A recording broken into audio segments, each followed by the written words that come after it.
Hello and welcome to the Morning Filter. I'm Susan Jabinski with Morningstar. Every Monday morning, I talk with Morningstar Research Services Chief U.S. Market Strategist Dave Sekera about what investors should have on their radars, some new Morningstar research, and a few stock picks or pans for the week ahead. All right, well, good morning, Dave. We had one heck of a week last week in the markets. Recap the market activity for our audience. Good morning, Susan.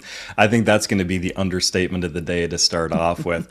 So last week we started off with stocks on Monday and Tuesday and even first half of Wednesday, continuing their sell-off. And then on Wednesday afternoon, we saw stocks just skyrocket higher after President Trump announced a 90-day pause on tariffs. However, you do have to note that that pause actually excludes China, which of course is one of our largest trading partners. But either way, the S&P 500 rose well over 9%. I think is even getting close to over 10% up for the day. But the rally was a combination of really two things. So first, short covering, any of the hedge funds that were short going into the market at that point in time just had to cover their shorts because they were just getting their eyes ripped out on those shorts. And then of course, there's also just, investors taking the worst case scenario off the table. Now, we gave back probably about half of those gains on Thursday and then went out on a positive note on Friday. So overall, stocks were up about 5.5% for the week. At this point, I think the Morningstar US Market Index is down about 9% year to date. And futures are looking good this morning. We're up well over 1% about right now. However, having said all that, I do think it's too early to give the all clear signal. The tariffs on China are so high. Morningstar's U.S. chief economist thinks it's effectively an economic embargo on China. And I have to note, trade negotiations haven't even begun yet. I suspect that once negotiations begin, that'll probably drive some more market volatility. I think there'll just be a lot of headline risk as each side is going to use the media in order to leak stories, try and help position themselves, just to be able to extract as much concessions as they can from each other's side. So at the end of the day, I don't think this is all over just yet. Now, last Monday, Dave, you told viewers that you thought it was time to edge into an overweight position in equities. So it's a week later. What do you think today? So a lot of movement going on. So at this point, U.S. stocks are now trading at about a 12% discount to a composite of all of our fair valuations. So the market's still pretty undervalued, but not nearly as undervalued as it was Monday morning when we made that call. So if you bought stocks, Monday or Tuesday or even Wednesday morning, I think the rally Wednesday afternoon to some degree was a bit of a gift. I think a lot of people probably use that to lock in profits. And then you were able to reload that position on Thursday when stocks were down, over 4%. Now, having said all that, if you didn't sell on Wednesday and you're still going into that overweight position, I think valuations remain low enough that, over a longer time period, your investment will probably work out, just fine over time. So futures up, over 1% this morning, and that's really due to, some guidance over the weekend from the U.S. Customs Department. So electronics, things like smartphones, computers, and other components are not going to be or will be exempt from reciprocal tariffs. So a lot of people are asking, is this it? Is the bottom in? Certainly possible, but in my opinion, I don't think so. Over the weekend, U.S. Commerce Secretary Lutnick was on record saying that tariffs on those exact same things, smartphones, computers, semis, and other electronics, may be subject to separate tariffs in like the next month or so. So I think investors still need to be prepared that we could see, downward movement if that happens, if tariff negotiations go sideways, or if they just take a longer time to play out than expected. And I also think this earnings season, there's a pretty high probability that, guidance may be disappointing, to the markets. I think people will be listening for what management has to say on earnings conference calls. So if we get a sell-off, I think you do need to have that target set where you want a dollar cost average in more. And if we continue this rally, have that target set for where you want to be able to take that profit and get back towards, that market weight position. Having said all that, any good news on tariff negotiations or if management is still able to instill confidence among investors, still potentially a lot of movement up from here. So again, have that target set to your upside and to your downside and keep to those targets when the market moves. Now, as Dave just pointed out, the tariff story is still evolving and we don't know where the story is going to end. So, given that, Dave and I wanted to give the Morning Filter's audience a chance to hear from Morningstar's Director of Equity Research in North America, Damian Conover, about how Morningstar's analysts are incorporating today's uncertainty into their valuations and research. Damian and I chatted last Friday morning. Take a listen. Damian, let's begin with a brief explainer about how Morningstar comes up with a fair value estimate for a particular stock. So what inputs are Morningstar analysts using, and over what time frame are analysts making their forecasts? Yeah, thanks, Susan. It's a really important question. It's sort of the core of what we're doing when we're looking at stock valuation analysis. And the key tool we use is a discounted cash flow model. And basically what it is we look at projected cash flows for each individual company over 3 different stages of time. There's a stage 1, which is going to be our explicit forecast period. That tends to be 5 to 10 years. A stage 2, which is a fade period, and then stage 3, which is a perpetuity. Now, specifically to your question on inputs, stage 1 is really going to be the key dynamics of what we think the company is going to do from a growth perspective, so like sales growth, from a margin perspective, our margins going up or down, capital expenditures, really forecasting all the different financial statements. And that will be in the explicit forecast period. And then the stage 2, the fade period, will have some of their assumptions, but they're a little bit higher level. There'll be return on new invested capital, growth rates, and that fades us to the perpetuity. And then finally, we discount it all back at the weighted average cost of capital, which is unique for each firm. And then that gets us to the valuation. Now, one last point that I'd make that I think is pretty important and I think unique to Morningstar, is we also have the input of the economic moat. And the economic moat helps us define the exact periods of time of excess returns and also helps inform some of those inputs in that first stage when we think about margins, like if it's a wide economic moat, that's probably going to be a firm that's going to have sustainably strong margins. And that also helps us think about where we think those cash flows are going to be. And then again, we discount them back, we get the fair value, and that will be the fair value we go out with for each one of the firms we cover. Now, of course, investing is always uncertain, but we seem to be in a particularly uncertain period where, many outcomes are possible when it comes to forecasting what impact tariffs could have on a company. So how are Morningstar's analysts determining what's probable when it comes to the impact of tariffs on their companies today? Yeah, great point, Susan. So there's really a whole range of different outcomes. We think about a distribution of outcomes. And when we look for a fair value, we're really looking for the 50th percentile, the most likely outcome for a particular firm.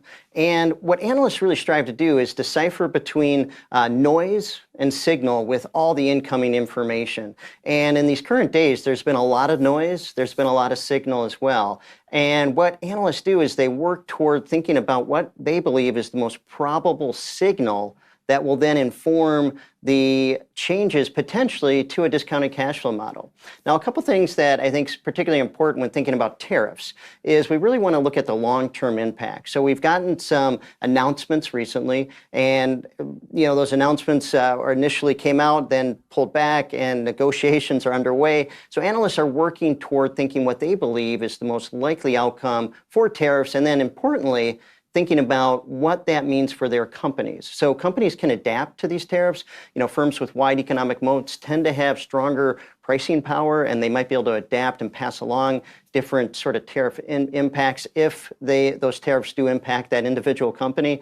And so the key here is what's the long-term impact, what's the signal, what's not the noise, and then let's get to the 50th percentile, the most likely outcome, and that's going to be where we land on our fair values. So then, Damian, what role, or is there a role that Morningstar's economic forecasts play in determining a specific company's fair value? Yeah, I think that's important as well. So when we think about tariffs, there's sort of two ways to unpack them. First, you got the first order impact. That's going to be any firm that's going to be impacted from direct impact from tariffs, either importing or if there's retaliatory exporting. But there's also a secondary impact here, potentially causing economic harm to the overall system. And we have an economic research department that our analysts lean into, and that department really looks at what's going on somewhat in the short term, but really more importantly, contextualizes it for the long-term output. And our firms that have more economically sensitive variables, those are going to be the companies that we will really be looking to our economic research department to help us sort of unpack the challenges. And I think one example here is Disney. We recently lowered the fair value of Disney. Now, that was heavily driven by some of the increasing macroeconomic challenges that our economic department think there will be. And so our analysts incorporated that. We brought down our fair value a bit. Keep in mind, Disney is pretty diversified, but they do have a lot of profits coming from experiences, theme parks like that. And when the macroeconomic headwinds increase, our analysts are going to incorporate that. Now, Morningstar also assigns uncertainty ratings to the stocks its analysts cover. So, in a situation like this where there seems to be an increase in uncertainty around this tariff question, why not increase the uncertainty ratings on all stocks to high or very high across the board right now? Yeah, I think that's a good question, and that's something all our analysts are wrestling with. I mean, just to unpack uncertainty briefly, real quick, before we get into some granularity with your question, when we think about uncertainties, these are the ratings that really guide our investment community to know how big of a cone of uncertainty of potential outcomes there could be. I talked earlier about the 50th percentiles where we're looking for our fair value, but if the distribution of those outcomes really wide, that's going to be a high uncertainty. I think it's important to note those uncertainty ratings do impact our star ratings. So we've talked a lot about fair values, but also keep in mind we do assign star ratings. And the way the uncertainty rating works with the fair value is the higher the uncertainty, the bigger the discrepancy we're going to need between the fair value and the current stock price before it will be a 5-star or a 1-star. So like, for example, Johnson & Johnson, this is a low uncertainty firm. We don't need to see a high discrepancy between the current stock price and where the stocks is before we move into a 4, 5, or a 2, 1-star call. So within that backdrop, and to your question specifically, why not just go ahead and bump up all the uncertainties? And, to be certain, we have increased some of our uncertainties. However, we also don't want the analyst community to hide behind the uncertainty ratings, because if we move all our uncertainties up to very high, most of our star ratings are going to move closer to 3 stars, which is fairly valued, and we're not going to be able to give investors the insights that we think they deserve. Now, all that being said, we've certainly seen an increase in uncertainty since early April, and we have changed a lot of our uncertainty ratings.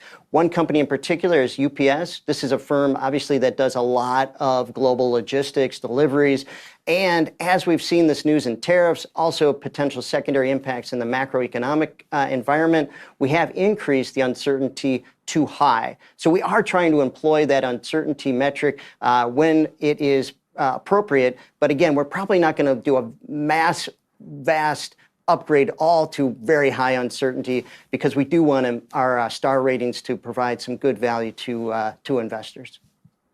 Damien, do you have a sense of, or can you give us a sense of, what percentage or how many of Morningstar's fair value estimates could be revised down from their current levels? And, building on that, is there a time frame during which the analysts are reviewing their companies? Yeah, so on time frame, we are evaluating our fair values constantly. We're constantly bringing in the information, looking at it between noise and signal. If it's signal, we're looking at into our fair values through the discounted cash flow model. And if it's material, we're making those changes immediately. Now, as far as magnitude, that's really going to be done on a company by company basis. There are industries that are a little more exposed to tariffs. There are industries that are a little more exposed to macroeconomic environment. In talking with our U.S. sector directors, we've identified, close to 20% of our industries a little bit more sensitive to tariffs. And we've also identified close to 80% of our industries more sensitive to macroeconomic environment. Now, that being said, there are spaces where, there really is going to be likely very limited impact. So consumer defensive, healthcare, these are areas where both they have less tariff exposure and they have less macroeconomic pressure. These are goods and services you need all the time. So there is sort of a range of different outcomes, but it is really on a company by company basis.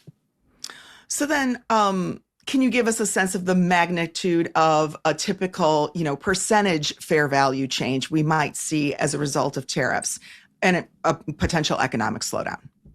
Yeah, I think, when we think about unpacking it, it's going to come down to the unique attributes of each company. Some companies with wide economic moats are able to pass on some of these challenges a little bit better than others. And like I said before, there's different levels of sensitivity to the market. However, we do have some examples of a lot of changes that we've made. One area that is very clear for us is the economic impact of tariffs to the shale companies. We've decreased our shale production companies by up to 4%. So those fair values have all come down. We have other examples where the fair values have come down more if they're a little bit more exposed. So it's, I think, a full range. But again, it's sort of that company by company basis, looking at the long-term impact. Keep in mind, some of these changes are more on the short-term basis. And when you think about it from a long-term discounted cash flow model, some of those changes just don't have as big of an impact as what the current events might suggest they could.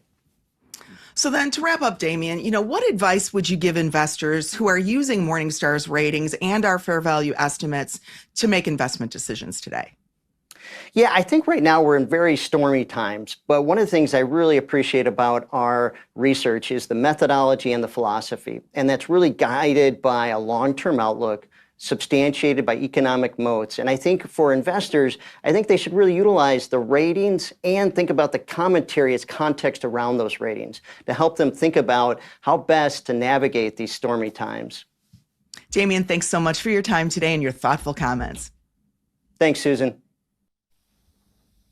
All right, Dave, let's pivot over to the week ahead. Now, it's a short week with the markets closed on Good Friday. So what's on your radar this week on the economic front?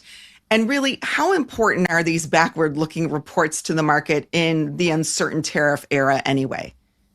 When I'm looking at the economic metrics this week, I don't see anything that I think would be market moving. But one that I do want to address is going to be the Atlanta Fed GDP now. Now that it's gone negative, I'm hearing a lot more people starting to talk about it than in the past. But, the funny thing is, in the past, you and I have talked about it a number of times. We look at it as being more of a real-time indicator of the economic run rate. And back then, it didn't seem like anyone really cared about it. But now that it's negative, everyone's talking about it. But yet now, actually, I kind of don't care.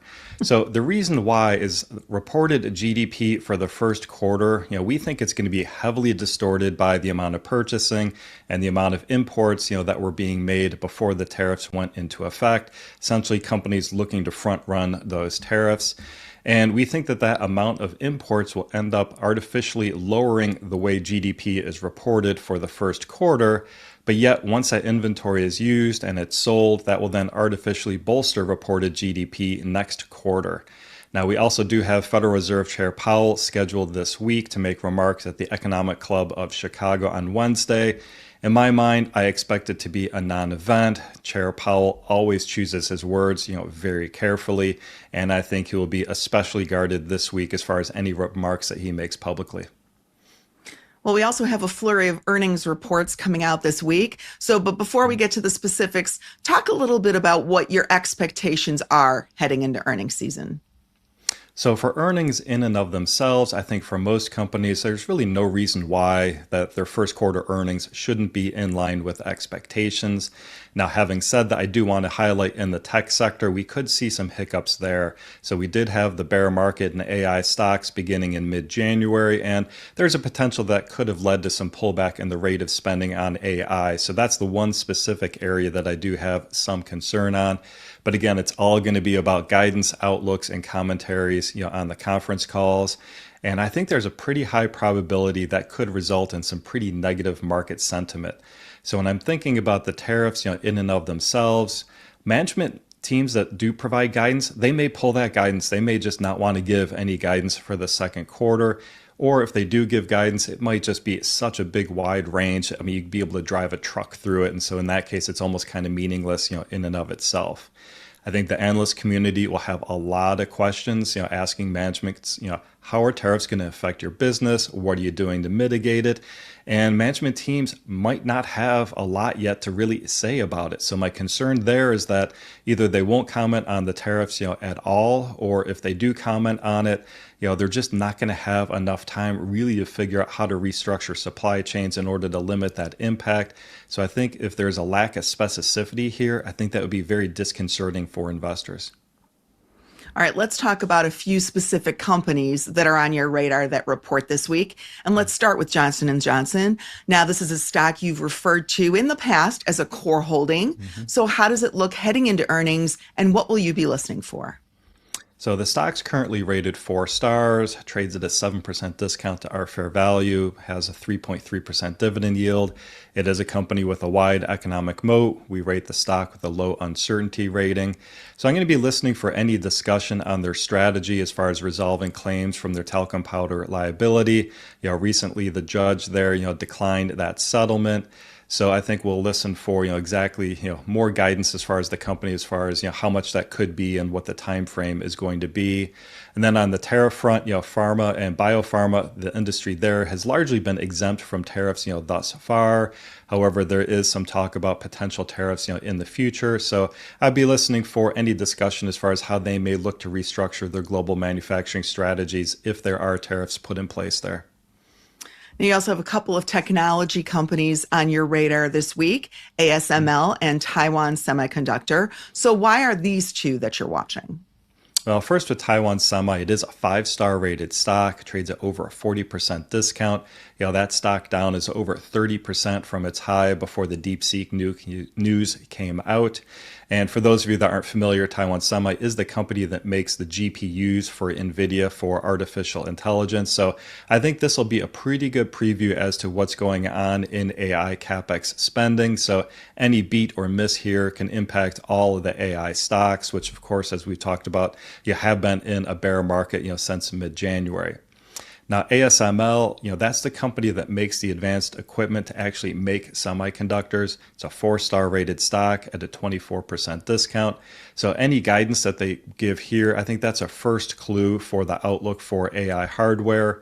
Tariffs in and of themselves not applied to semiconductors, but we also want to hear some additional clarity as to whether or not the tariffs would apply to the equipment that then actually makes the semiconductors. All right, let's shift over to some new research from Morningstar. Now, last week we had JP Morgan and Wells Fargo report earnings.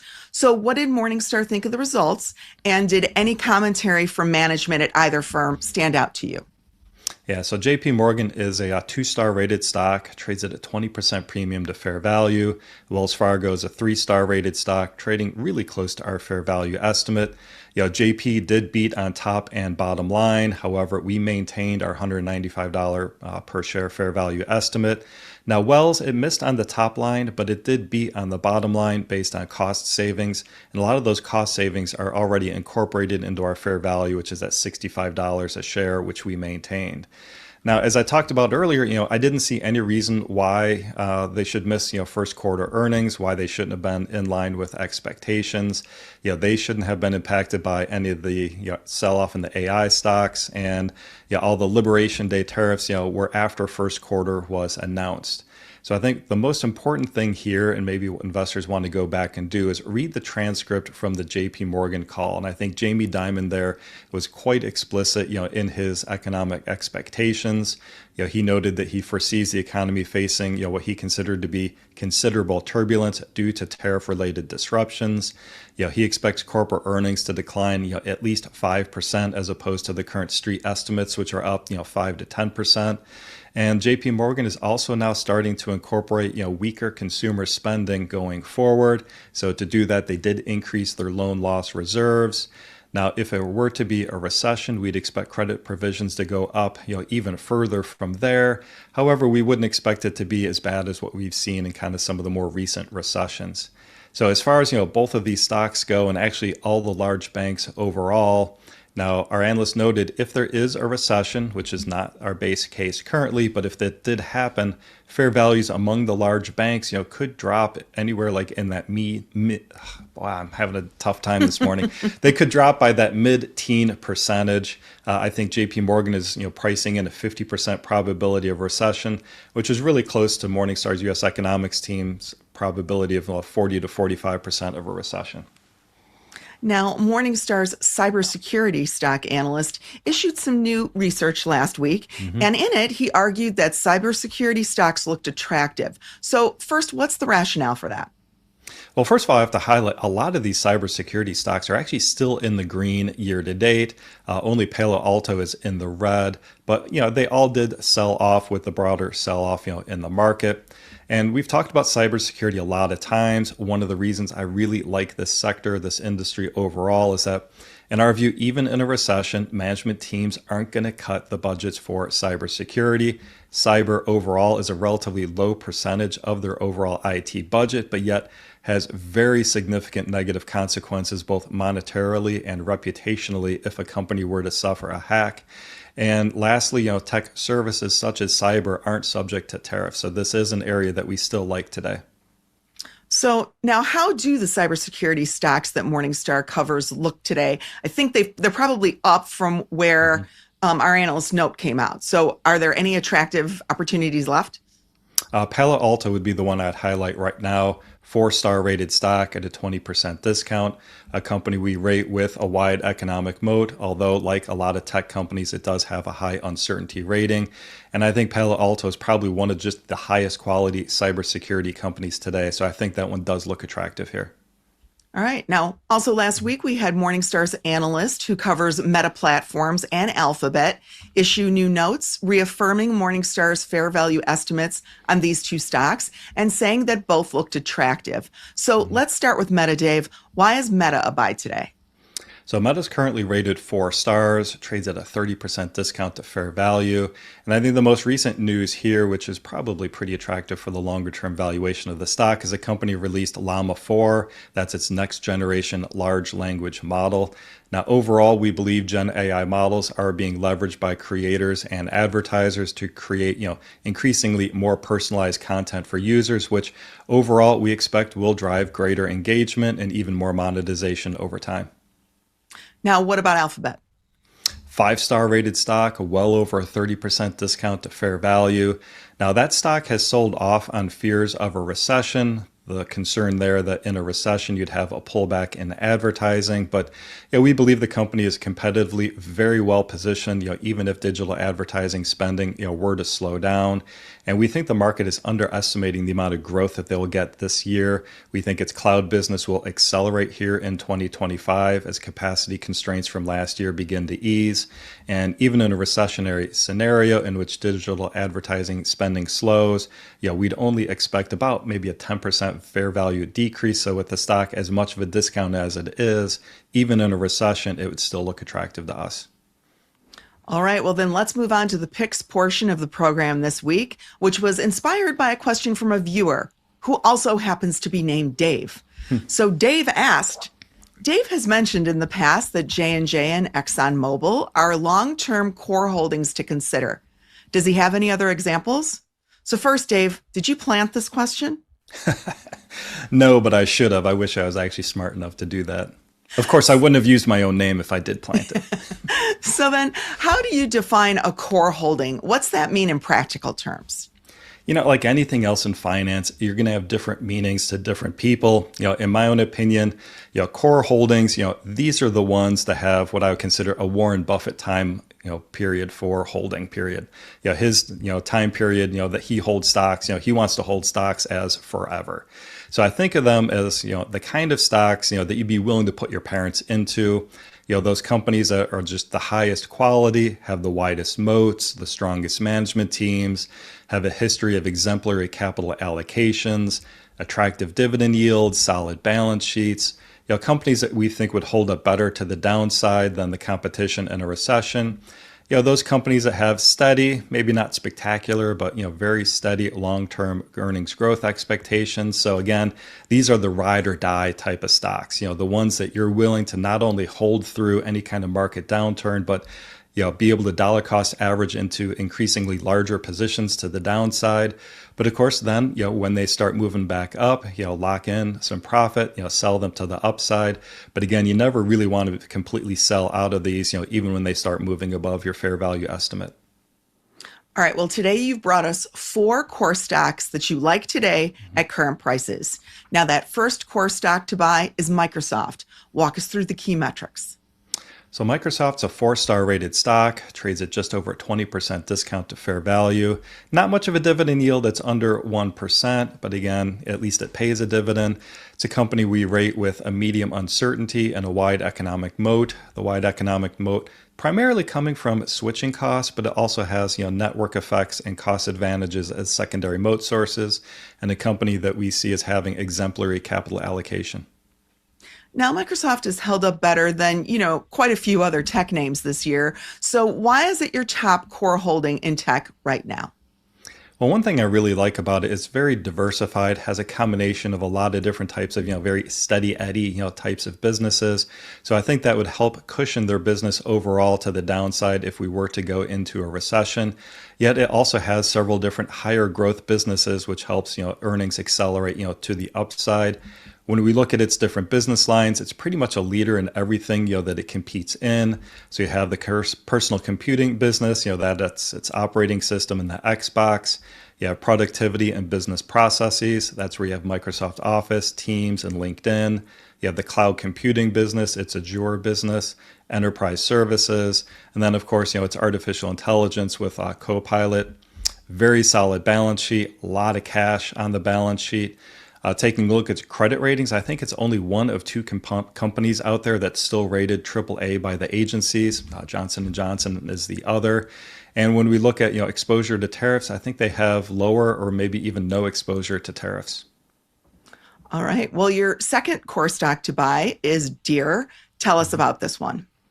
So Deere trades at a little bit less of a discount, only 9%, but that's still enough to put it in 4-star territory because the stock is rated with a medium uncertainty. A little bit lower dividend yield than I'd prefer, only 1.4%, but a company with a wide economic moat, primarily coming from intangible assets and switching costs, and another company we rate with an exemplary capital allocation. Now, what makes Deere a top core holding from the industrial sector today? So it's in the industrial sector, but in my mind, I still think over the longer term, it's still more of a defensive kind of company. Deere, of course, being a leading global supplier of agricultural equipment. They've got over 50% market share here in North America. And the thing is, going forward, we see their equipment being, increasingly connected and relaying information to the John Deere Operations Center. So this provides John Deere with a huge amount of intellectual property.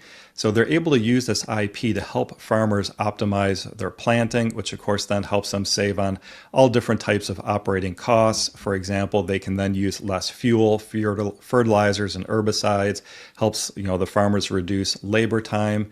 So in the short term, yes, farmers can put off buying new equipment when commodity prices are low, but Deere does already have the largest installed base, so you have pretty steady service revenues, for repairs and things like that, as well as the fee income coming from these other businesses to help cushion it, to the downside.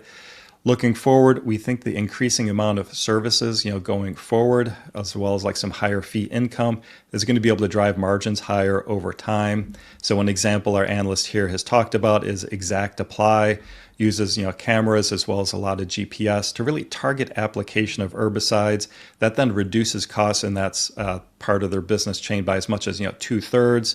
Lastly, it is a solid balance sheet rated single A by the agencies. Now, in the consumer defensive sector, Clorox is your core pick today. Tell us about it. 4-star rated stock, 20% discount, 3.5% dividend yield, medium uncertainty, wide economic moat. That wide economic moat primarily coming from intangible assets, based on their brands, but they also just have very entrenched positions with leading retailers. And then cost advantage is more of a secondary source, for their economic moat. And another company that we rate with that exemplary capital allocation. So then, Dave, how does Clorox look from a tariff perspective? Where does it fall on that vulnerability scale, and why is it your core pick in the sector right now? So it doesn't look like it's going to necessarily be that adversely impacted, from tariffs. Now, generally, I know our analyst has noted that across the consumer defensive sector overall, a lot of firms have actually been switching up, where they manufacture and putting those manufacturing facilities in general closer to where they sell products. And in this case, with Clorox, 85% of their sales does come from the U.S. So really, it'd just be the retaliatory tariffs in this case that would be a concern, but with that much of their sales coming in the US, probably really not a concern when we think about their long-term earnings growth. Now, Clorox in and of itself, very balanced in spending on research and development, helps them drive new product innovation. Company continuously, reinvests in its brands through promotional activity. So another concern here is that in a recession, you could see consumers trading down to private label products, but that type of competition is nothing new to Clorox. In fact, over time, they've actually gained share against private label products. So one example our analyst highlighted was the bleach market. Their market share is now 63%. That's up from 59% a decade ago. So the company's definitely doing the right things in how they're balancing, new product innovation as well as spending on promotional activity. Lastly, another company, pretty solid balance sheet. It's rated Baa1 by Moody's, BBB plus by Standard & Poor's. All right, and your final core stock to buy comes from the utility sector. It's NextEra Energy. Tell us about it. So NextEra, 12% discount, enough to put it in 4-star territory, 3.4% dividend yield. Company we rate with a medium uncertainty. Now, it has a narrow economic moat as opposed to wide, but narrow economic moat is standard across our utility sector. And primarily that just comes from efficient scale, really being a regulated utility, as we see with all the other regulated utilities. And another company we rate with an exemplary capital allocation. Now, the follow-up question here, Dave. Why is NextEra your core pick in the utility sector today? So when we look at their business, 80% of their business is just being a regulated utility down in Florida, and our analyst team has a very favorable view of the regulatory environment there for utilities.